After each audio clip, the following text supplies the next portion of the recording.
शायद सरकार अभी तक यह मुगालते में है।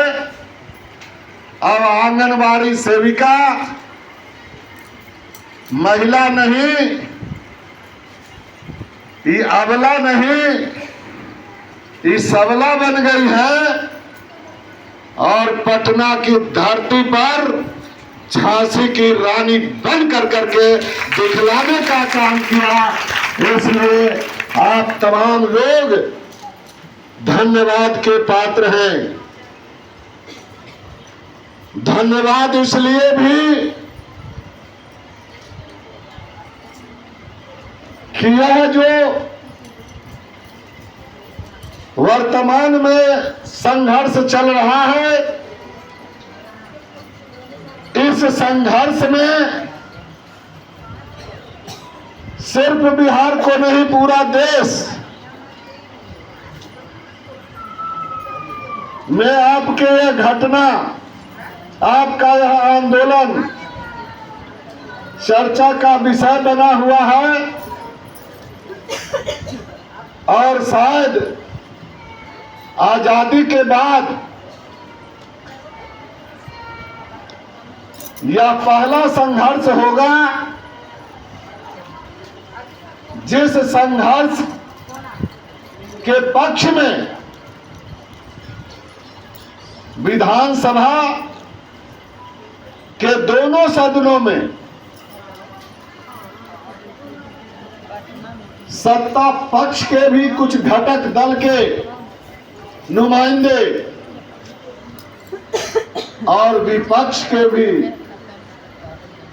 कुछ दल के नुमाइंदे आपके मांगों के समर्थन में खड़ा होने का काम किया और सदन में यह आवाज उठाया कि आंगनबाड़ी सेविका सहायिकाओं का मांग जायज है, इसलिए इन्हें यह मांग पूरा किया जाना चाहिए।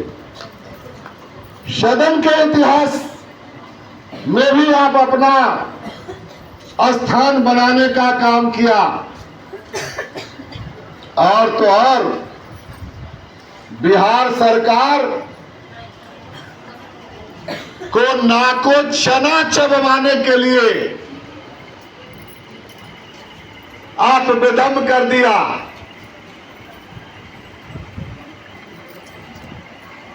राज्य स्तर पर तो हम लोग झेल रहे थे, तो जिला स्तर पर हमारे जिला के जो अध्यक्ष महासचिव लोग हैं वो लोग झेल रहे थे। परियोजना स्तर पर सीडीपीओ के द्वारा हमारे परियोजना की जो नेतृगण है वो झेल रही थी, तो पंचायत स्तर पर एलएस के द्वारा मतलब इस बार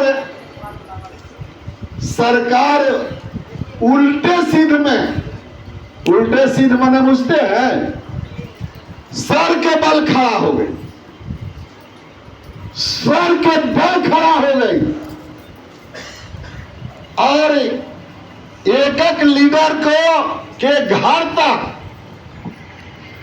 उस जब सरकार समझ गई, सरकार के पदाधिकारी समझ गए कि ये सेविका सुनने वाली नहीं है, हमारे झांसा में आने वाली नहीं है, तो उनके पतिदेव को समझाने का काम। छोड़ दीजिए पतिदेव तक भी थोड़ा देर मिला जुला के मान लीजिए कि वो लोग साथे रहते हैं, काम में भी साथे रहते हैं, तो एक बात था।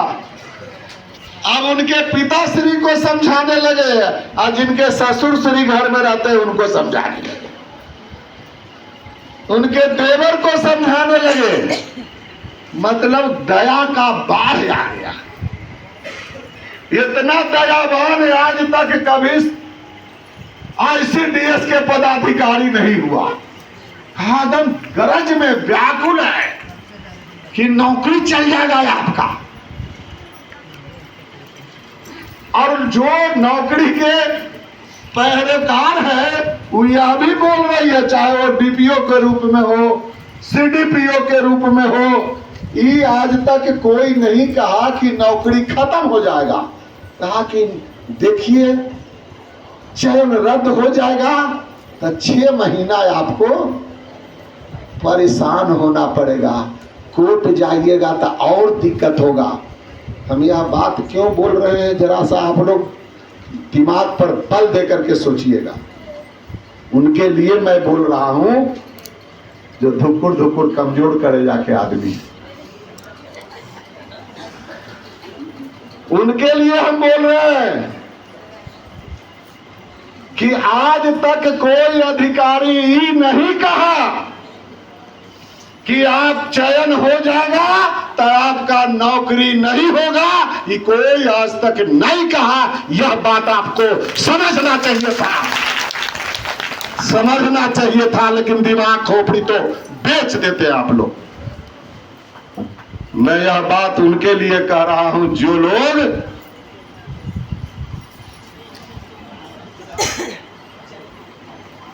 कौन शब्द बोले, मेरे पास शब्द नहीं है।